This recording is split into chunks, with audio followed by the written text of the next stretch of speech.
నమస్తే, welcome to 95 news. ప్రతి క్షణం ప్రజాక్షేమం కోసం. ఇవాళ మనతో ఉన్నారు ఎమ్మెల్సీ భానుప్రసాద్ గారు. ప్రస్తుత రాజకీయాలు వాడివేడిగా జరుగుతున్నాయి. టీఆర్ఎస్ అంటూ, కాంగ్రెస్ అంటూ వ్యక్తిగత విమర్శలతో పాటు పొలిటికల్ విమర్శలు సైతం వెల్లువెదుతున్న సమయంలో ప్రస్తుత రాజకీయాల గురించి ఒకసారి ఎమ్మెల్సీ భానుప్రసాద్ గారిని అడిగి తెలుసుకుందాం. నమస్కారం సార్. ప్రస్తుతం తెలంగాణలో ఒక హీట్ రాజకీయం అయితే స్టార్ట్ అయింది సార్. రాహుల్ గాంధీ పర్యటనలు, బండి సంజయ్ పాదయాత్రలు, టీఆర్ఎస్ నుంచి చూస్తే హరీష్ రావు గారి యాత్రలు, ఇలా 1 by 1 అవుతూనే ఉన్నాయి సార్. నిన్న కాక మొన్న మోదీ గారు కూడా కేంద్రం నుంచి రావడం, ఇవన్నీ జరుగుతున్న నేపథ్యంలో టీఆర్ఎస్ నెక్స్ట్ ఏం చేయబోతోంది? వీళ్ళంతా అటు కాంగ్రెస్ పార్టీకి సంబంధించిన వాళ్ళ నాయకులు కావచ్చు, బీజేపీకి సంబంధించిన నాయకులు కావచ్చు, వీళ్ళంతా కేవలం ఉపన్యాసాలకు లేకపోతే మీటింగ్లకు మాత్రమే పరిమితమయ్యే తప్పితే గ్రామాల్లో చివరి ప్రజల్లోకి చేరేటువంటి ప్రయత్నం వాళ్ళు ఎటువంటి పరిస్థితులు కనబడట్లేదు. పూర్తిగా వాళ్ళు నేరవిచ్చి సాయం చేస్తున్నారు అన్నట్టుగా ఉన్నది వాళ్ళ పరిస్థితి. గ్రౌండ్లో రియాలిటీ కనుక చెక్ చేసుకున్నట్టయితే ఈరోజు అన్ని పార్టీలు కూడా వాళ్ళ సర్వే చేసుకున్నాయి. కాంగ్రెస్ పార్టీ వాళ్ళు సర్వే చేసుకుంది, ఇంటర్నల్ సర్వే చేసుకుంది, బీజేపీ వాళ్ళు ఇంటర్నల్ సర్వే చేసుకుంటారు.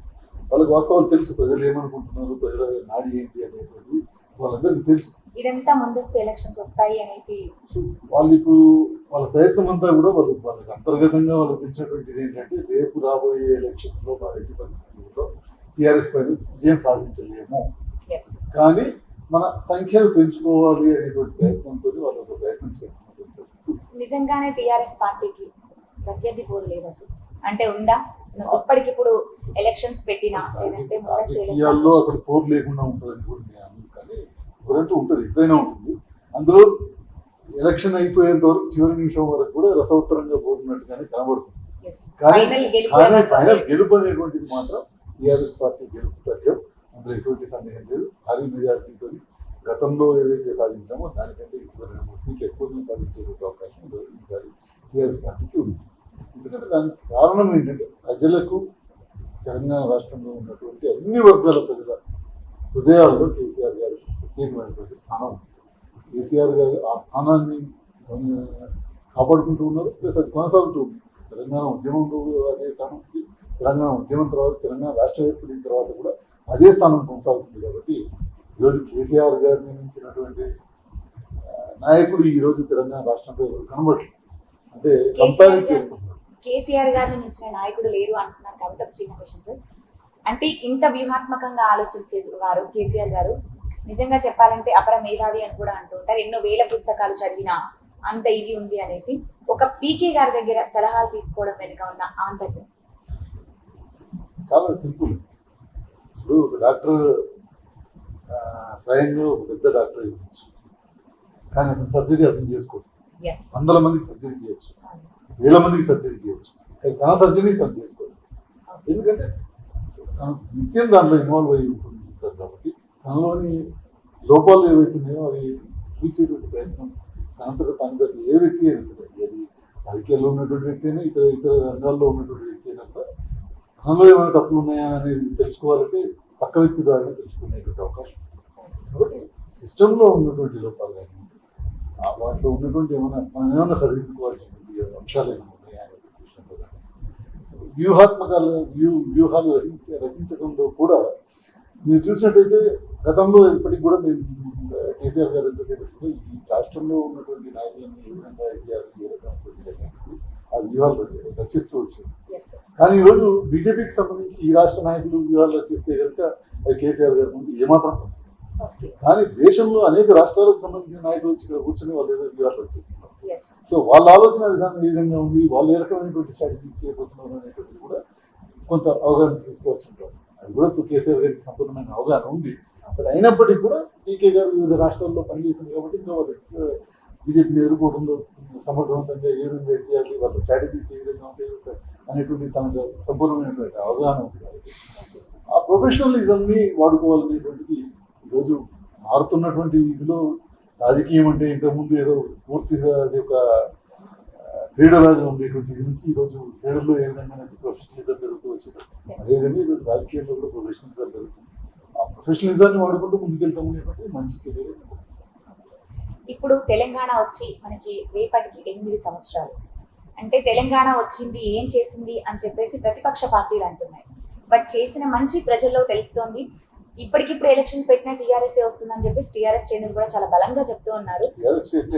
టీఆర్ఎస్ వర్గాలు Yes. ఈవెన్ కొన్ని ప్రతిపక్షాలకు సంబంధించిన నాయకులు కూడా ఆ మాటను వాళ్ళే ఓపెన్ గా ఇప్పుడు ఎలక్షన్స్ వస్తే ఏమవుతుంది టీఆర్ఎస్ వస్తుంది కదా అని మాట్లాడినటువంటి ప్రతిపక్ష వాళ్ళు నాయకులు కూడా చేసే యాత్రలు కూడా సేమ్ దానికోసమే కాబట్టి వాళ్ళు కూడా చెప్పినటువంటి పరిస్థితి.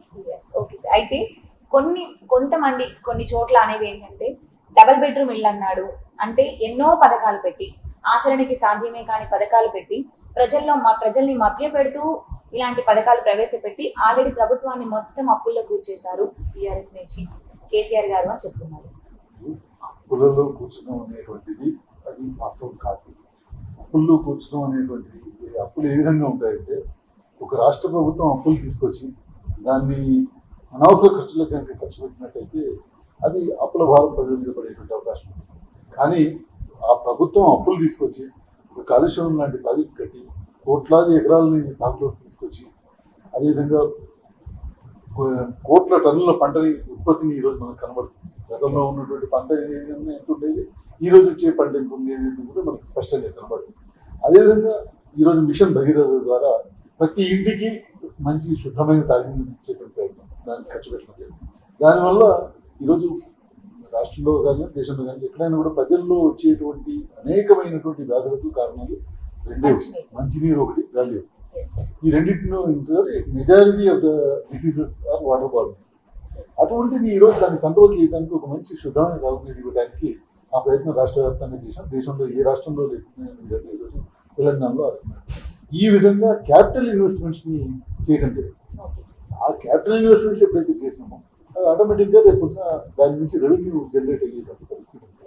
ఆ రకంగా ఇక్కడ చేసినటువంటి ప్రతి రూపాయి కూడా ఒక ప్రజలకు ఉపయోగకరమైనటువంటి వాటి కొరికే ఖర్చు పెట్టాను తప్పితే వేరే దుబారా ఖర్చు పెట్టినటువంటి సందర్భాలు ఇక్కడ జరగలేదు. అది కాకుండా ఈరోజు ప్రతిపక్షాలు ఏదైతే పెద్దగా చెప్తున్నారో, ఈరోజు తెలంగాణ రాష్ట్రం ఏమి నెంబర్ 1 రాష్ట్రం కాదు. అప్పుల్లో అనేక రాష్ట్రాల కంటే తక్కువ అప్పులు ఉన్నటువంటి రాష్ట్రంలో ఈరోజు తెలంగాణ రాష్ట్రం. తెలంగాణ కంటే ముందు అనేక రాష్ట్రాలు, పంజాబ్ రాష్ట్రం నెంబర్ 1 లో ఉంది. అట్లా అనేక రాష్ట్రాల తర్వాతనే మనతో వెళ్ళినటువంటి ఉమ్మడి ఆంధ్రప్రదేశ్ రాష్ట్రం కూడా ఇవాళ మనకంటే పైన అప్పులు ఎక్కువ అప్పులు ఉన్నటువంటి రాష్ట్రంలో. ఆ విధంగా అనేక రాష్ట్రాలు అప్పులు ఎక్కువ ఉంది. తెలంగాణ వాటితో కంపేర్ చేసుకుంటే తక్కువ. కేంద్ర ప్రభుత్వం కూడా ఈ 8 సంవత్సరాల కాలంలో చూసినట్టయితే దాదాపు 90 లక్షల కోట్ల రూపాయల అప్పుల్ని తీసుకొచ్చింది కేంద్రంలో. సో వాళ్ళేమో 90 లక్షల కోట్ల అప్పులు తీసుకొచ్చి ఏ రకమైనటువంటి అభివృద్ధి కార్యక్రమాలు మీరు కొత్తగా చూసినట్టయితే ఈ దేశంలో కొత్తగా వచ్చినటువంటి ఇదేం కనబడట్లేదు. సో కొత్తగా వచ్చినటువంటి పవర్ ప్రాజెక్ట్స్ లేవు, కొత్తగా వచ్చినటువంటి ఇరిగేషన్ ప్రాజెక్ట్స్ లేవు, కొత్తగా వచ్చినటువంటి ఏ కూడా క్యాపిటల్ ఎక్స్పెండిచర్ ఖర్చు పెట్టినటువంటి పరిస్థితి మనకి ఎక్కడ కనబడుతుంది. కానీ అయినా కూడా 90 లక్షల కోట్ల రూపాయలు మనం ఈరోజు అప్పు తెచ్చామంటే అది ఏ విధంగా జరుగుతుందో మనం బీజేపీ ప్రభుత్వంలో చూస్తున్నాం. కాబట్టి ఈ క్యాపిటల్ ఎక్స్పెండిచర్కి ఎప్పుడైతే అప్పులు వినియోగించబడతాయో ఆ అప్పు కింద పరిగణించాల్సిన అవసరం లేదు.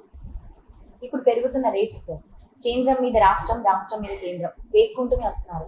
మీరంటే తగ్గించాలి అని. కానీ నిజంగా టీఆర్ఎస్ గవర్నమెంట్ ఒక్కసారి ఆలోచించి జిఎస్టీ ఏదైతే యాడ్ చేస్తే నిజంగా పెట్రోల్ రేట్స్ తగ్గుతాయని చెప్పేసి ప్రజల్లో ఉన్న ఒక చిన్న అది ఎలా నిజమేనా, తగ్గుతుందా? జిఎస్టీలో యాడ్ చేయడం చేయకపోవడం, పెట్రోల్ ని జిఎస్టీలో యాడ్ చేయడం చేయకపోవడం కేంద్రంలో ఉన్నటువంటి బీజేపీ ప్రభుత్వం చేతిలో. ఎందుకంటే అత్యధిక రాష్ట్రాల్లో వాళ్ళే పాలించేటువంటి. బట్ వాళ్ళు చెప్పింది ఏంటంటే మేము తగ్గించేసాం. తగ్గించడం లేదు, తగ్గించడం ఒక అంశము. కానీ ఈరోజు జిఎస్టీ కాదు వాళ్ళు తగ్గించినటువంటి డ్యూటీ, ఎక్సైజ్ డ్యూటీ తగ్గించారు. ఎక్సైజ్ డ్యూటీ తగ్గించడం ద్వారా కొంత ప్రైస్ తగ్గింది. కానీ ఈరోజు వాళ్ళు గత 8 సంవత్సరాలుగా అనేక సందర్భాల్లో సెస్ల రూపేణా, ట్యాక్స్ల రూపేణా పెంచుకుంటూ వచ్చారు. కానీ తెలంగాణ రాష్ట్రంలో 8 సంవత్సరాలుగా ఒక్కరోజు కూడా మేము పెంచలేదు. ఏదైతే ట్యాక్స్ ఉందో 8 సంవత్సరాల కింద ఏదైతే ట్యాక్స్ ఉందో ఈ రోజు కూడా అదే ట్యాక్స్. కాకపోతే ఏంటంటే రేట్ పెరిగినప్పుడు ఆటోమేటిక్గా 8% ట్యాక్స్ ఉంది అనుకోండి. 100 రూపాయల మీద 10 రూపాయల మీద 8% అంటే ఒక ప్రైస్ వస్తుంది. 20 రూపాయల మీద 8% అంటే ఒకటి వస్తుంది. అదే ఎక్కువ వస్తుంది. కానీ బట్ పర్సంటేజ్ ఆఫ్ ట్యాక్స్ మాత్రం నేను ఎక్కడ కూడా పెంచలేదు. తెలంగాణ ఏర్పడిన దగ్గర నుంచి ఇప్పటి వరకు అదే కంటిన్యూ అవుతుంది తప్పితే ఏదో కొద్దిగా డెసిమల్స్ లో దాన్ని ఉన్నదాన్ని రౌండ్ ఫిగర్ గా మార్చడం జరిగింది తప్పితే 0.46 అట్లా ఉన్నటువంటి దాన్ని ఆ 0.46 కాకుండా రౌండ్ ఫిగర్ చేసినటువంటి పరిస్థితి ఉంది. ఎక్కడ కూడా పెంచలేదు. వాళ్ళు ఏదైతే తగ్గించమని చెప్తున్నారో, కేంద్ర ప్రభుత్వం ఏదైతే ఎక్సైజ్ డ్యూటీ తగ్గించడం ద్వారా ఈరోజు 8 రూపాయలు తగ్గించమని చెప్తున్నారో, ఆ తగ్గింపు ఏదైతే ఉన్నదో అది ధర్మబద్ధమైంది కాదు, న్యాయబద్ధమైనది కాదు. ఎందుకు కాదంటే ఈరోజు ఆ సెస్ రూపేణా పెంచిన మొత్తం కూడా వాళ్ళు తగ్గించాల్సిన అవసరం ఉంది. ఎందుకంటే అది ఒకవేళ సెస్ రూపంలో కాకుండా అది ట్యాక్స్ రూపంలో కనుక కలెక్ట్ చేసినట్టయితే దాంట్లో మళ్ళీ వాటా రాష్ట్ర ప్రభుత్వానికి ఇవ్వాల్సి వస్తుంది. వాళ్ళు ఆ వాటా రాష్ట్ర ప్రభుత్వాలకు ఇవ్వకుండా ఉండడానికి మొత్తం వాళ్ళే తీసుకోవడానికి కానీ వాళ్ళు సెస్ రూపంలో కలెక్ట్ చేసుకుంటూ దాన్ని మొత్తం కేంద్ర ప్రభుత్వమే తీసుకుంటుంది. ప్రజలకి అది అర్థం. కాబట్టి ఆ సెస్ రూపేణా వాళ్ళు కలెక్ట్ చేస్తున్నటువంటి మొత్తం అమౌంట్ కూడా కేంద్ర ప్రభుత్వం కలెక్ట్ చేసుకుంటూ రాష్ట్రాన్ని మేము తగ్గించండి కదా, మీరు తగ్గించండి అంటే మీరు ఒకవైపు ట్యాక్స్లు పెంచారు, ఒకవైపు సెస్ రూపంలో కలెక్ట్ చేస్తున్నారు, దాంట్లో రావాల్సినటువంటి వాటా రాష్ట్రాలకు ఇవ్వట్లేదు. ఈ రకంగా మీరు చేసుకుంటూ మీరు ఇవాళ రాష్ట్రాలను తగ్గించమంటే రాష్ట్రానికి తెలిసి తగ్గిస్తుంది. రాష్ట్రానికి పెంచనే లేదు, తగ్గించడానికి ఇక్కడ అవకాశం. ఆ అంశాన్ని మనం ఇంకొకటి, కేసీఆర్ గారు ఎక్కడ సభలో అయినా మీటింగ్స్ లో అయినా కేంద్రం మనకి అన్యాయం చేస్తోంది, కేంద్రం ఇవ్వాల్సిన నిధులు మనకి ఇవ్వట్లేదు, తెలంగాణ రాష్ట్రానికి అన్యాయం చేస్తోంది, ఎంత ఉన్నా నిధులు మన నుంచి మనం చేసుకుంటున్నాము అనేసి చెప్తున్నారు. ఇది నిజమేనా సార్? వాస్తవం. కాళేశ్వరం లాంటి ప్రాజెక్టు ఈ దేశంలో అనేక ప్రాజెక్టులు నిర్మాణం. మనం ఉమ్మడి ఇందులో రాష్ట్రంలో చూసుకున్నట్టయితే కూడా నాగార్జున సాగర్ ప్రాజెక్ట్ కావచ్చు, శ్రీశైలం ప్రాజెక్ట్ కావచ్చు, ఇవన్నీ కూడా కేంద్ర ప్రభుత్వ సహాయ సహకారాలు లేకుండా నిర్మించబడ్డాయి. ఈ దేశంలో అసలు కేంద్రం నుంచి ఒక రూపాయి కూడా ఒక ప్రాజెక్ట్ ఇన్వెస్ట్మెంట్ రాకుండా నిర్మించబడినటువంటి ఏకైక ప్రాజెక్ట్ కాళేశ్వరం ప్రాజెక్ట్. దేశం మొత్తం రాష్ట్ర నిధులతోనే ఖర్చు పెట్టుకున్నాం. అదేవిధంగా మిషన్ భగీరథకు సంబంధించినటువంటి ఇంట్లో కూడా టోటల్ గా రాష్ట్ర నిధుల నుంచి ఖర్చు పెట్టుకున్నాం ఆ ప్రాజెక్ట్ పూర్తి చేసుకున్నాం. దాని తర్వాత ఇది చూసిన తర్వాత కేంద్రం నుంచి అనేక మంది మంత్రులు వచ్చి చూసిన తర్వాత ఈ ప్రాజెక్ట్ చాలా బాగుంది, ఇది చాలా బాగా చేశారు, ఇంప్లిమెంట్ చేశారు, ఇది దేశవ్యాప్తంగా చేద్దామనే ప్రయత్నం చేయడం కూడా జరుగుతుంది. అయితే దేశవ్యాప్తంగా చేద్దామనేటువంటి ప్రయత్నంలో మనం ఏం చెప్పామంటే, మీరు దేశవ్యాప్తంగా చేస్తామంటున్నారు కదా, మరి అట్లా చేస్తామన్నప్పుడు మేము ఆల్రెడీ ఇంప్లిమెంట్ చేసిన ప్రాజెక్ట్ ఉంది కదా, దీనికి మాకు ఫండింగ్ ఇవ్వండి అని మేము అడిగాం. దానికి కేంద్ర ప్రభుత్వ ఆధ్వర్యంలో నడిచేటువంటి నీతి ఆయోగ్ అనేటువంటి సంస్థ, ఆ నీతి ఆయోగ్ అనే సంస్థ వాళ్ళు చెప్పేది వాస్తవం, వాళ్ళకు 10,000 కోట్ల రూపాయలు ఇవ్వండి అని చెప్పి నీతి ఆయోగ్ సంస్థ 20,000 కోట్ల రూపాయలు ఇవ్వండి అని చెప్పి నీతి ఆయోగ్ సంస్థ కేంద్ర ప్రభుత్వాన్ని సిఫార్సు చేసింది. కానీ అయినా కూడా కేంద్ర ప్రభుత్వం రూపాయి రిలీజ్ చేయదు. ఈ విధంగా అనేక ప్రాజెక్టులకి అనేక రాష్ట్రానికి రావాల్సినటువంటి అనేక అవసరాలు ఈరోజు ఈజీఎస్కి ఎంప్లాయ్మెంట్ గ్యారంటీ స్కీమ్కి సంబంధించినటువంటి ఇంట్లో గత సంవత్సరం ఖర్చు పెట్టినటువంటి దాంట్లో ఈరోజు 1,100 కోట్ల చెక్కు 1,145 కోట్లు ఎగ్జాక్ట్ 1,100 కోట్ల చెక్కు ఈరోజు రాష్ట్రానికి రావాల్సినటువంటి. అదేవిధంగా ఈరోజు ఇంకా జిఎస్టీకి సంబంధించినటువంటి ఆ డిఫరెన్స్ ఆఫ్ అమౌంట్ ఏదైతే ఉందో అది కూడా 5,000 కోట్ల చెక్కు రావాల్సినటువంటి. ఈ విధంగా అనేక బకాయిలు ఈరోజు కేంద్రం నుంచి రాష్ట్రానికి రావాల్సినటువంటి బకాయిలే దాదాపు 1,100 కోట్ల రూపాయలు, 11,700 కోట్ల రూపాయలు టోటల్గా. 11,700 కోట్ల రూపాయలే కనుక ఈ రాష్ట్రానికి వచ్చినట్టయితే ఈ రాష్ట్రం ఇంకా మిగతా కొన్ని కార్యక్రమాలు మనం చేసుకునేటువంటి అవకాశం ఉంది. జరుగుతున్న రాజకీయాల్లో ఒకటి చిన్న వ్యక్తిగతంగా అయినా రాజకీయంగా అయినా వీళ్ళిద్దరికి ఎందుకు అవుతోందని చెప్పేసి టీఆర్ఎస్ శ్రేణులు అనుకుంటున్నారు. మల్లారెడ్డి గారికి కాంగ్రెస్ నేత రేవంత్ రెడ్డి గారే చేపిస్తున్నారు అని, అది వాళ్ళిద్దరి మధ్య ఉన్న వ్యక్తిగత పోరా లేదంటే నిజంగా రాజకీయాల్లో ఉందా? అంటే వాళ్ళిద్దరు గతంలో ఒకరి మీద ఒకరు పోటీ చేసుకున్నటువంటి సహజంగానే వాళ్ళిద్దరికి అంటే కొంత ఇది ఉండేటువంటి అవకాశం ఉంటుంది, కొంత పోటీతత్వం ఉండేటువంటి అవకాశం ఉంటుంది, కొంత పొలిటికల్ రైవల్రీ ఉండేటువంటి అవకాశం ఉంటుంది. ఒకరి మీద ఒకరు పోటీ చేసుకోవడం అంటే డైరెక్ట్గా ఇద్దరు పోటీ చేసి ఉండకపోవచ్చు, కానీ స్వయంగా మల్లారెడ్డి గారు అల్లుడు రేవంత్ రెడ్డి గారి మీద పోటీ చేయడం జరుగుతుంది. వాళ్ళిద్దరి మీద మధ్య ఎలక్షన్ సమయంలో కొంత ప్రశ్నావతం జరిగి ఉంటుంది. అది ఎట్లా కంటిన్యూ అవుతుంది. కానీ అది ఒక రాజకీయ నాయకుడు, ఒక పరిణతి చెందినటువంటి రాజకీయ నాయకుడిగా, ఒక పిసిసి అధ్యక్షుడిగా ఎన్నికైనటువంటి వ్యక్తికి ఉండాల్సినటువంటి రాజకీయ పరిణతి ఈరోజు రేవంత్ రెడ్డి గారు చూపెట్టట్లేదు అనేది నా భావన. ఎందుకంటే ఎప్పుడైతే ఒక వ్యక్తి ఒక్కొక్క స్టెప్ ఎదుగుతూ ఒక రాష్ట్రానికి, ఒక పార్టీకి, ఒక జాతీయ పార్టీకి అధ్యక్షుడిగా అయినటువంటి సందర్భంలో అతను వ్యవహరించాల్సినటువంటి తీరు కానివ్వండి, అతను మాట్లాడాల్సినటువంటి తీరు కానివ్వండి, ఆ విధంగా ఉండవు. ఒక కులమే మొత్తం ఈ రాష్ట్రాన్ని నడుపుతుంది, ఒక కులమే మొత్తం ఈ రాష్ట్రానికి నిజంగా పాలిటిక్స్ లో కుల రాజకీయాలు అనేటువంటిది సరైనది కాదు. ఏ ఏ పార్టీలోనే నేను చాలా కాలం పాటు రేవంత్ రెడ్డి గారు కాంగ్రెస్ లో లేనప్పుడు, రేవంత్ రెడ్డి గారు కాంగ్రెస్ పార్టీ గురించి పెద్దగా తెలియనప్పుడు విద్యార్థి దశ నుంచి రాజకీయాలు కాంగ్రెస్ పార్టీలో పనిచేసినటువంటి అనుభవం నాకు ఉంది. కానీ డైరెక్ట్ గా రాహుల్ గాంధీ గారి టీంలో కూడా పనిచేసినటువంటి పరిస్థితి నేను పనిచేయడం జరిగింది. దేశవ్యాప్తంగా ఒక 40 మంది రాహుల్ గాంధీ టీంలో పనిచేస్తే అందులో నేను పనిచేయడం జరిగింది. సో ఆయన కంటే ఎక్కువ కాంగ్రెస్ పార్టీకి నాకు మీద పూర్తిగా కాబట్టి కాంగ్రెస్ పార్టీ మీద రెడ్లు నడిపిస్తున్నారనో లేకపోతే ఆ రకంగా ఆయన ఒక మాటలు ఏవైతే ఉన్నాయో అవి సరైనది కాదు. కాంగ్రెస్ పార్టీలో ఈరోజు కాంగ్రెస్ పార్టీ స్థాయిలో ఉందంటే అందులో అనేక మంది నాయకులు, ఎస్సీలు కావచ్చు, బీసీలు కావచ్చు, ఇతర కులాలకు సంబంధించినటువంటి వాళ్ళు కావచ్చు, అన్ని కులాలకు సంబంధించిన వాళ్ళ యొక్క పాత్ర అందులో ఉంది. అది ఏ పార్టీకైనా, టీఆర్ఎస్ పార్టీకైనా, టీఆర్ఎస్ పార్టీలో ప్రతి కులానికి సంబంధించినటువంటి వ్యక్తులు ఉన్నారు. వాళ్ళందరూ కూడా ఈ పార్టీని ముందుకు తీసుకుపోయేటట్టు ఏదో ఇది ఒక కులానికి సంబంధించిన పార్టీ కాదు, అది ఇంకొక కులానికి సంబంధించిన పార్టీ కాదు. ఇది రాజకీయ పార్టీ అంటే ప్రజల సమ్మిళితమైనటువంటి ప్రజలతో కూడుకున్నటువంటిది, ప్రజల అభిప్రాయాలతో నడిచేటువంటి పార్టీలుగా నడుస్తాయి చెప్తే, ప్రజలు కొన్ని సిద్ధాంతాల పరంగా పార్టీలు నడుస్తాయి చెప్తే, ఈ విధంగా కులాల పరంగా పార్టీలు నడిచేటువంటి పరిస్థితి భారత రాజకీయ వ్యవస్థలో ఇంకా రాలేదు. అటువంటి ప్రయత్నం ఆయన చేస్తే అది ఆయన రెడ్డిల రాజ్యమే రావాలి అని చెప్పి అదే ఆయనకు అంటే భావదారిద్ర్యం ఉన్నది అనేటువంటి విధంగా భావించాలి. నిజంగానే పాలిటిక్స్ లో డబ్బు, కులం ఈ రెండింటి మీదనే నడుస్తుందా సార్ రాజకీయ వ్యవస్థ అంతా? ఓట్లు వేస్తేనే అంటే ఓటుకు నోటు అని చెప్పేసి, ఓట్లు కావాలంటే ఖచ్చితంగా కోట్లు పెట్టాల్సిందే. డెఫినెట్ గా ఈ వాస్తవం ఉంది. భారత రాజకీయ వ్యవస్థలో డబ్బు ప్రాధాన్యత పెరిగింది అనేటువంటి వాస్తవం. ఒక రాజకీయ నాయకుడు ఇంతకు ముందు చాలా తక్కువ ఖర్చుతో ఎమ్మెల్యే కావచ్చు, ఎంపీ కావచ్చు, ఇతర పదవుల్లోకి వచ్చేటువంటి పరిస్థితి ఉండేది. ఈనాడు ఆ రకమైనటువంటి పరిస్థితి వాస్తవ పరిస్థితుల్లో లేదు. డెఫినెట్ గా ఈ రోజు ఎలక్షన్ కమిషన్ ఆఫ్ ఇండియా ఏదైతే నిర్దేశించినటువంటి అమౌంట్ ఉందో దాంట్లోనైతే ఎవరు ఎమ్మెల్యేగా అయితే లేదు, ఎవరు ఎంపీగా అది వాస్తవం, అది ఓపెన్ సీక్రెట్.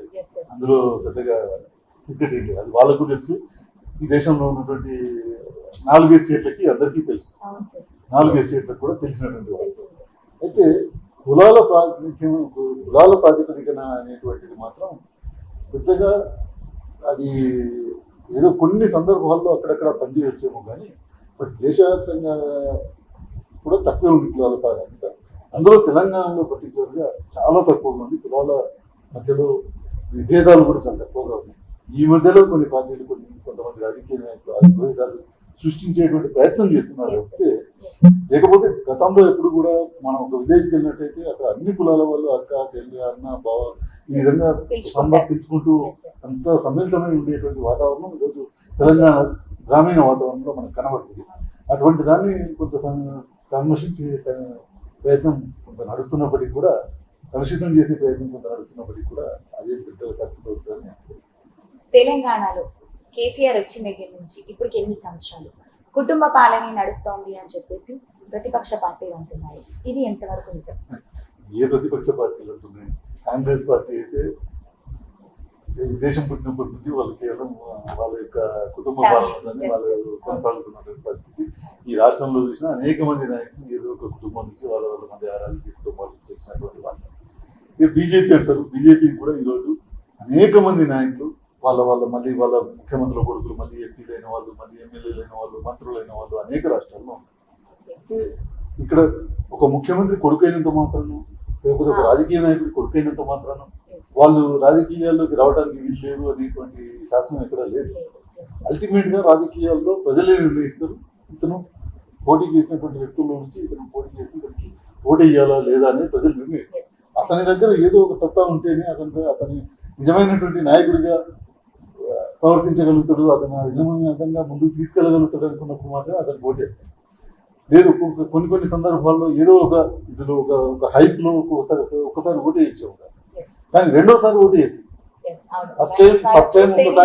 ఫస్ట్ టైం ఒక్కసారి ఇది వచ్చు, కానీ ఆయన పర్ఫార్మెన్స్ బాగుంటేనే సెకండ్ టైం వచ్చు. సో ఇక్కడ మా పార్టీకి సంబంధించినటువంటి కేటీఆర్ గారు మొట్టమొదటిసారి ఆయన రాజకీయాల్లోకి వచ్చి సిరిసిల్ల మన కరీంనగర్ జిల్లాకు సంబంధించినటువంటి వ్యక్తి, మా జిల్లాకు సంబంధించినటువంటి అక్కడ పార్టీ ఇన్ఛార్జ్ కూడా నేనే ఉన్నాను. అక్కడ ఆ సిరిసిల్ల నియోజకవర్గంలో ఆయన ఫస్ట్ టైం పోటీ చేసినప్పుడు 200 ఓట్లతో గెలిచారు. అదే కేటీఆర్ గారు దాని తర్వాత జరిగినటువంటి బై ఎలక్షన్స్ తన పదవిని తెలంగాణ ఉద్యమంలో రాజీనామా చేసి మళ్ళీ పోటీ చేసినప్పుడు మెజారిటీ పెరుగుతూ వచ్చింది. మొన్న లాస్ట్ ఎలక్షన్ లో చూసుకుంటే 90,000 మెజారిటీ వచ్చింది. మరి 200 ఓట్ల నుంచి 90,000 ఓట్ల మెజారిటీకి పెరిగింది అని అంటే ఆయన పర్ఫార్మెన్స్ బాగున్నట్ట ప్రజలకి నచ్చి నమ్మి వాళ్ళు ఓటు వేస్తున్నారు. సో ఫ్యామిలీ అనే క్వశ్చన్ ఎక్కడి నుంచి వస్తుంది?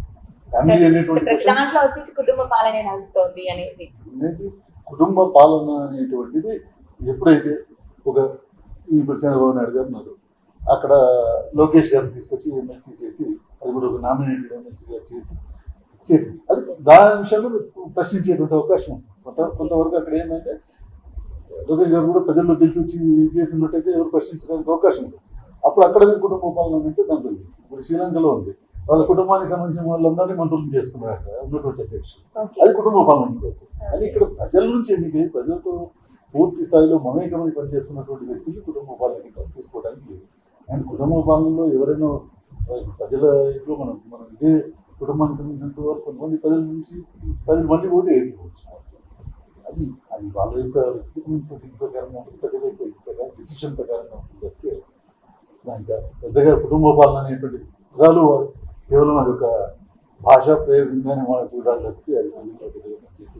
ఇప్పుడు మీద వచ్చేస్తే సార్, మీరు స్టూడెంట్ ఏజ్ నుంచి పాలిటిక్స్ లో ఉన్నారు అంటున్నారు, కాంగ్రెస్ నుంచి టిఆర్ఎస్ కి రావాల్సిన ఇది ఏమొచ్చింది? అంటే కాంగ్రెస్ పార్టీలో ఉన్నప్పుడు కూడా మేము అంటే అతి గట్టిగా తెలంగాణ పట్ల గట్టిగా పనిచేసినటువంటి వాళ్ళలో కొద్దిమందిలో నేను అవుతుంది. నాతో పాటు ఇంకా మా ఆడున్నటువంటి కొంతమంది ఎమ్మెల్సీలు అందరం కూడా సమిష్టిగా ఆ రోజు కాంగ్రెస్ పార్టీలో ఉంటూ కూడా ప్రభుత్వంలో ఉంటూ కూడా తెలంగాణ కోసం గట్టిగా పోరాటం చేసినటువంటి పరిస్థితి. సో ఆ సందర్భంలో అయిపోయింది, రాష్ట్రం ఏర్పడ్డది. రాష్ట్రం ఏర్పడిన తర్వాత కూడా నేను కాంగ్రెస్ పార్టీ నుంచి ఎమ్మెల్యే పోటీ చేసినాను. దాని తర్వాత నేను ఎమ్మెల్సీగా ఉన్నాను. ఆ తర్వాత ఎమ్మెల్సీలో కౌన్సిల్లో ఫ్లోర్ లీడర్గా ఎవరిని ఇవ్వాలి అనేటువంటి విషయం వచ్చినప్పుడు కౌన్సిల్ ఫ్లోర్ లీడర్ విషయంలో ఆనాడు జాతీయ స్థాయి కాంగ్రెస్ పార్టీ నాయకులందరూ కూడా రావడం జరిగింది. వాయిదా రవి గారు కావచ్చు, ఇంకా నారాయణమూర్తి గారు కావచ్చు, వీళ్ళంతా కూడా రావటం జరిగింది. వాళ్ళంతా కూడా వచ్చి ఎవరిని నిర్ణయించాలనేటువంటి విషయంలో కొంత డిఫరెన్స్ ఆఫ్ ఒపీనియన్ రావడం. అప్పుడు మేము దాన్ని విభేదించి ఒకవేళ మీరు ఆ నిర్ణయమే తీసుకున్నట్టయితే కనుక మేము ఈ పార్టీలో ఉండమని అందరం 9 మందిని చెప్పడం.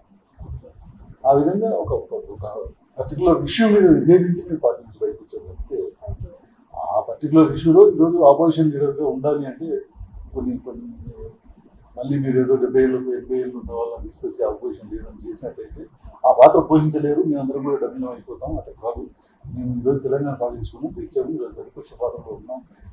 ఎవరైనా ఒక యువకుడికి పోరాడగలిగే చెప్తున్నటువంటి వాళ్ళకి మీరు ఆ పాత్ర ఇవ్వండి అని చెప్పి ఆ పోరాటం చేసినాం. కాంగ్రెస్ అధిష్టానానికి కూడా వార్నింగ్ ఇచ్చాము, అల్టిమేటం ఇచ్చాము. 24 hours లోపల మీరు డిసిషన్ మార్చుకుంటే మాకు ఏమవుతుంది, లేకపోతే మేము పార్టీ నుంచి తప్పదని చెప్పి ఆ విధంగా బయట టీఆర్ఎస్ పార్టీలో ఇప్పుడు ఉన్నారు. నెక్స్ట్ వచ్చే ఎలక్షన్స్ లో అంటే ముందస్తు ఎలక్షన్స్ ఏమైనా ఉన్నాయా సార్? ఆ ఆలోచన అటువైపు కానీ అటువంటి పరిస్థితి ఇప్పటి వరకు అయితే అంటే ఇప్పుడు పెన్షన్స్ 3 years నుంచి ఆగిపోయాయి అనేసి కొంతమంది అంటున్నారు. అండ్ వచ్చేసి అనేది వాస్తవం కాదు. ఓకే, 2 months నుంచి లాస్ట్ 2 months కొంత డిలే. అంటే ఇంతకు ముందు కంటిన్యూగా ఫస్ట్ నాడు పెన్షన్స్ వాళ్ళ అకౌంట్లో డిపాజిట్ అయ్యేటువంటి పరిస్థితి వచ్చింది. ఈ రోజు అది 10th కో 12th కో ఆ విధంగా కొత్తగా ఇచ్చే వాళ్ళకి 3 years నుంచి రావట్లేవు అని చెప్పేసి అంటున్నారు. ఇవన్నీ ఇప్పుడు నిరుద్యోగం అంటే మెయిన్ వచ్చేసి నోటిఫికేషన్ ఆల్రెడీ రిలీజ్ చేశారు కొన్ని. సో 1,90,000 ఉద్యోగాలు ఉంటాయి, 90,000 ఇవ్వడం ఏంటి అంటే ముందస్తు ఎలక్షన్స్ ఆలోచన ఏమైనా ఉందా? ఎలక్షన్స్ అప్పుడే మళ్ళీ రిలీజ్ చేయాలి అనే ఆలోచన? అది 1,90,000 ఉన్నది అంటే ఆల్రెడీ దాదాపు 89,000 ఉద్యోగాలు ఇంప్రూవ్మెంట్ పూర్తయింది ఇంతకుముందు. పోగా ఇప్పుడు మళ్ళీ కొత్తగా తీసినట్టయితే వచ్చినటువంటి ఉద్యోగాలు ఇది 90,000. మిగిలినటువంటి కూడా ఇంకా కొన్ని ప్రాసెస్ లో ఉన్నది. ఇంకా ఏ డిపార్ట్మెంట్ లో ఇంకా ఏమేమి వేకెన్సీస్ ఉన్నాయి వాటిని కూడా త్వరలోనే వాటికి కూడా నోటిఫికేషన్స్ వస్తాయి. సో ఈ ప్రాసెస్ లో మొత్తంగా అసలు ఇక్కడ ఈ రాష్ట్రంలో ఏ ఒక్క ఇది కూడా అవుట్సోర్సింగ్ లేకుండా, ఏ ఒక్క ఉద్యోగంలో కూడా కాంట్రాక్ట్ ఇదిలో లేకుండా మొత్తాన్ని రిక్రూట్ చేసేటువంటి ప్రాసెస్ ఏదో స్టార్ట్ అయిపోయింది. అంతేకాదు మేము ప్రకటించడం కూడా వచ్చే సంవత్సరం నుంచి ఎవ్రీ ఇయర్ క్యాలెండర్ ఇస్తాము, ఆ క్యాలెండర్ ప్రకారంగా కూడా చెప్పారు. చేస్తామని కూడా చెప్పడం జరిగింది. సో దాంట్లో ఎలక్షన్ అయితే కనుక అది ఇప్పటికీ పరిమితమైతూ ఉండేవి. కానీ అట్లా కాకుండా మేము దీర్ఘకాలిక ప్రణాళికతోనే పోతున్నాం. తెలంగాణ తెచ్చినటువంటి పార్టీగా తెలంగాణ తీసి రాష్ట్రానికి ఒక మూలపురుషుడు అయినటువంటి వ్యక్తిగా కేసీఆర్ గారు ఎప్పుడు కూడా ఇక చిన్నగా ఆలోచించేది ఉంటుంది. Yes, sir. కేసీఆర్ గారి ఆలోచన అంతా రాబోయే రోజుల్లో, రాబోయే 20 ఏళ్ళలో, రాబోయే 30 ఏళ్ళలో తెలంగాణ ఏ విధంగా ఉండాలి అవును. అనేటువంటి ఒక బృహత్తరమైనటువంటి ప్రణాళికతోనే పోతారు. కానీ చిన్నగా ఆలోచించడానికి దానికి ఎగ్జాంపుల్ అంటే ప్రాజెక్ట్స్ ఇవన్నీ కూడా కేసీఆర్ గారు ఎప్పుడు కూడా చిన్నగా ఆలోచించారు. yes. విషన్ ఈస్, నేను ఎంతోమంది లీడర్స్ తో పనిచేసినాను, ఎంతోమంది నాయకులు చూసాను. గతంలో కాంగ్రెస్ లో నలుగురు సీఎం నేను దగ్గరగా చూసినాను. కానీ బట్ ఇంత విజన్ ఉన్నటువంటి నాయకుడిని వాళ్ళు చూడాలి. మీరు నెక్స్ట్ పార్టీలో ఏ పదవి ఇచ్చినా అంగీకరిస్తారా? ఇప్పుడు ప్రెసెంట్ ఎమ్మెల్సీగా ఉన్నారు. డెఫినెట్ గా గతంలో నేను ఇది 3వసారి ఎమ్మెల్సీగా Yes, sir. ఉన్నాను. ఈరోజు కౌన్సిల్ లో సీనియర్ మోస్ట్ ఎమ్మెల్సీగానే ఉన్నాను. Yes. గత మొన్నటి వరకు నేను ఈ ఎలక్ట్ అయ్యేంత వరకు గౌరవ ప్రభుత్వ విప్గా కూడా Yes, sir. ఉన్నాను. అవును, తెలుసు. అంతకు ముందు అనేక పదవుల్లో నేను చేసాను. పదవులు అనేటువంటివి ఏ పదవి అయినా సరే అది వస్తుంటది పోతుంటది. కానీ రాజకీయాల్లో ఉన్నటువంటి సందర్భంలో మనం 2 అంశాలని, మనం ఏ పార్టీలోనైతే ఉన్నామో ఆ పార్టీ మనకి ఇచ్చేటువంటి బాధ్యతలు, అదేవిధంగా ప్రజలతో మనకు ఉండేటువంటి సత్సంబంధాలు కొనసాగిస్తూ అది కొనసాగాల్సిందే. ఇక పదవులు అనేటువంటివి మనం చేసే పనితీరు వల్ల మన అధ్యక్షులు, మన పార్టీ నాయకులు మన ఇప్పుడు గుర్తిస్తూ మనకి ఇచ్చేటువంటి ప్రాధాన్యత ఇచ్చేటువంటి పరిస్థితి ఉంటుంది. వారు ఏ పాత్రలో నాకు ఇచ్చినా కూడా, ఏ ఇంట్లో ఇచ్చినా కూడా ఆ పాత్రకు పరిమితమే. ఆ పాత్రలోనే నాకున్నటువంటి ఆ పరిధిలోనే పనిచేస్తాను తప్పితే ఆ పరిధికి బయటకు పోయి చేసేటువంటిది ఉంటుంది. Okay. డెఫినెట్గా పార్టీ రాష్ట్ర కార్యదర్శిగా ఏ నియోజకవర్గాలకు ఇన్ఛార్జ్గా ఉన్నాను, అక్కడ నాకు ఎప్పుడు ఏ బాధ్యత ఇచ్చినా కూడా వాటిని కూడా సక్రమంగా నిర్వహిస్తున్నాం. ఇంకా రాబోయే రోజుల్లో కూడా ఏదైనా పార్టీ అధ్యక్షుడు ఏ నిర్ణయం తీసుకుని ఏ ఇచ్చినా కూడా దానికి కట్టుబడి. ఫైనల్లీ క్వశ్చన్ సార్, ఇప్పుడు ప్రెసెంట్ ఇప్పటికిప్పుడు ఎలక్షన్స్ పెట్టినా టిఆర్ఎస్ వస్తుంది అని చెప్పేసి అందరూ స్ట్రాంగ్ గా అన్నారు. ఇప్పుడు రేపు June 2 రాష్ట్ర అవతరణ దినోత్సవం. దీని సందర్భంగా ఇప్పటి వరకు ఏం చేశారు, ఇంకా ఏం చేస్తే బాగుంటుంది, పార్టీ దిశానిర్దేశాలు ఏంటి అని చెప్పమంటారు? ఇప్పటి వరకు మేము అనేక రంగాల్లో, అంటే అటు రేపు అభివృద్ధి పరంగా అనేక చెప్పినట్టు ప్రాజెక్టుల నిర్మాణం కావచ్చు. Yes. ఈరోజు మొత్తం రాష్ట్రంలో ఉన్నటువంటి రోడ్ నెట్వర్క్ ఏ విధంగా ఉందంటే అనేక రాష్ట్రాల వాళ్ళు ఇక్కడికి వచ్చినప్పుడు చూసి Yes, sir. ఈ రాష్ట్రంలో ఉన్నంత, అంటే ఎంటర్ అవుతుంటేనే హైవేలు మన బార్డర్ ఎంటర్ కాగానే ఓ తెలంగాణ వస్తుంది అని చెప్పే Yes. విధంగా రోడ్స్ ఉన్నాయి ఈరోజు. అవును సార్. ఆ విధంగా ఈరోజు మీరు పవర్ చూసుకున్నట్టయితే 24 గంటలు కన్నీ రోజుల పాటు పోయి కూడా పవర్ పోకుండా ఈరోజు ఈ రాష్ట్రంలో పవర్ 24 hours పవర్ ఇచ్చేటువంటి రాష్ట్రం ఇది. Yes. ఈరోజు పక్కన ఉన్నటువంటి అన్ని రాష్ట్రాలు, మహారాష్ట్ర కావచ్చు, కర్ణాటక కావచ్చు, ఆంధ్రప్రదేశ్ కావచ్చు, ఇంకా రాష్ట్రాల్లో చూసుకున్నట్టయితే పవర్ కట్స్ ఈరోజు 2 గంటలు 3 గంటలు పవర్ కట్స్. ఒకప్పుడు సమ్మర్ వస్తుందంటే భయపడేవాళ్ళు. ఈరోజు ఇప్పుడు తెలంగాణలో ఇప్పుడు అది లేదు. ఇప్పుడు ఈ రోజుకి కూడా మీకు పక్కన ఉన్నటువంటి అన్ని రాష్ట్రాల్లో, మహారాష్ట్రలో, కర్ణాటకలో, ఆంధ్రప్రదేశ్లో, అన్ని రాష్ట్రాల్లో కూడా వస్తుంది. అంతటా కూడా తెలంగాణలో power cut. ఇప్పటివరకు కానీ తెలంగాణలో power cut. Yes, sir. So ఈ విధంగా రైతులకు సకాలంలో వాళ్ళకి పెట్టుబడి అందించేటువంటి ప్రయత్నం కావచ్చు, వాళ్ళకి తాగునీరు అందించేటువంటి విషయంలో కావచ్చు, సాగునీరు అందించేటువంటి విషయంలో కావచ్చు, ఈ విధంగా అనేకమైనటువంటి ప్రయత్నాలు ఇటు ఈరోజు నేత కార్మికుల విషయంలో కావచ్చు, గీత కార్మికుల విషయంలో కావచ్చు, ఈరోజు యాదవులకు సంబంధించిన గుల్లభూములకు సంబంధించినటువంటి వాళ్ళకు గొర్రెలు ఇవ్వటం కావచ్చు, లేకపోతే మత్స్యకారులకు సంబంధించినటువంటి ఇదిలో, అంటే ఎంత మైన్యూట్గా ఆలోచిస్తున్నామంటే వాళ్ళకి సంబంధించినటువంటి ఎప్పటికప్పుడు సీజన్ రాగానే అన్ని చెరువుల్లో చేపట్టిన వదిలేయటం, Yes. వాళ్ళకు అవును సార్. ఆ రకంగా చేపట్టిన టైంకి అందించే విధంగా ప్రయత్నం చేయడం, విధంగా అన్ని సబ్జెక్ట్స్ని కూడా కవర్ చేసుకుంటూ పోతున్నాం. కాబట్టి ప్రజలలో ఈరోజు అన్ని వర్గాల ప్రజల్లో కూడా కేసీఆర్ గారి ప్రయత్నం ఏ విధంగా ఉంది, ఈ రాష్ట్రంలో కేసీఆర్ గారు చేస్తున్నటువంటి కార్యక్రమాలు ఏ విధంగా ఉన్నాయి అనేటువంటి వాళ్ళందరికీ అవగాహన ఉంది. కాబట్టి ఎవరు కూడా కేసీఆర్ గారిని వదులుకోరు. కేసీఆర్ గారిని కంపల్సరీగా వారి పక్షాన్నే ఉంటారు ప్రజలు అనేటువంటి నమ్మకం ఉంది. ఇంకా రాబోయే రోజుల్లో ఈ హైదరాబాద్ నగరాన్ని ఒక విశ్వనగరంగా తీర్చిదిద్దడంలో కావచ్చు, ఇంటర్నేషనల్ సిటీల్లో ర్యాంకింగ్ వచ్చేటువంటి సిటీగా తీర్చిదిద్దడం కావచ్చు, ఇంకా ఇండస్ట్రియలైజేషన్లో కావచ్చు, ఉద్యోగ ఏర్పాట్లు ఎప్పుడైతే సిటీ పెరుగుతుందో ఆటోమేటిక్గా ఇంకా ఇండస్ట్రీస్ వస్తాయి, ఇంకా అనేక రకాలైనటువంటి సెగ్మెంట్స్లో ఇక్కడికి వచ్చేటువంటి అవకాశం ఉంది. కాబట్టి ఎంప్లాయ్మెంట్ జనరేషన్ కూడా పెరుగుతుంది. ఈరోజు ఇప్పటి వరకు సాధారణంగా మీరు చూసినట్టయితే ఎక్కడైనా కూడా బెంగళూరులో కావచ్చు, లేకపోతే చెన్నైలో కావచ్చు, లేకపోతే ఎక్కడైతే హెడ్ క్వార్టర్స్ ఉన్నాయో అక్కడ మాత్రమే ఐటీ ఎక్కువగా ఉన్నటువంటి. Yes, sir. కానీ ఈరోజు మేము దాన్ని ఒక ఇంప్లిమెంట్ చేయాలి, ఎట్టి పరిస్థితుల్లో హైదరాబాద్కే పరిమితం కాకూడదనే ఉద్దేశంతో ఈరోజు కరీంనగర్లో ఐటీ పార్క్ కట్టాం, వరంగల్లో ఐటీ పార్క్ కట్టాం, Yes. ఈ విధంగా ఈరోజు మహబూబ్నగర్లో ఐటీ పార్క్ కడుతున్నాం, నడుస్తున్నది. ఈ విధంగా మొత్తం జిల్లా హెడ్ క్వార్టర్స్ లో కూడా ఐటీ విస్తరించాలి, అక్కడి నుంచి కూడా ఐటీ అభివృద్ధి చెందాలి అనే ఉద్దేశంతో పనిచేస్తున్నాం. ఈ విధంగా అనేక కార్యక్రమాలు తీసుకుంటూ ముందుకు పోతూ రాష్ట్రాన్ని దేశంలో ఒక ఉన్నతమైన రాష్ట్రంగా, ఒక ఆదర్శవంతమైనటువంటి రాష్ట్రంగా తీర్చిదిద్దాలనేది మన ప్రయత్నం. ఆ ప్రయత్నంలో కొనసాగుతుంది. Thank you sir. నమస్తే.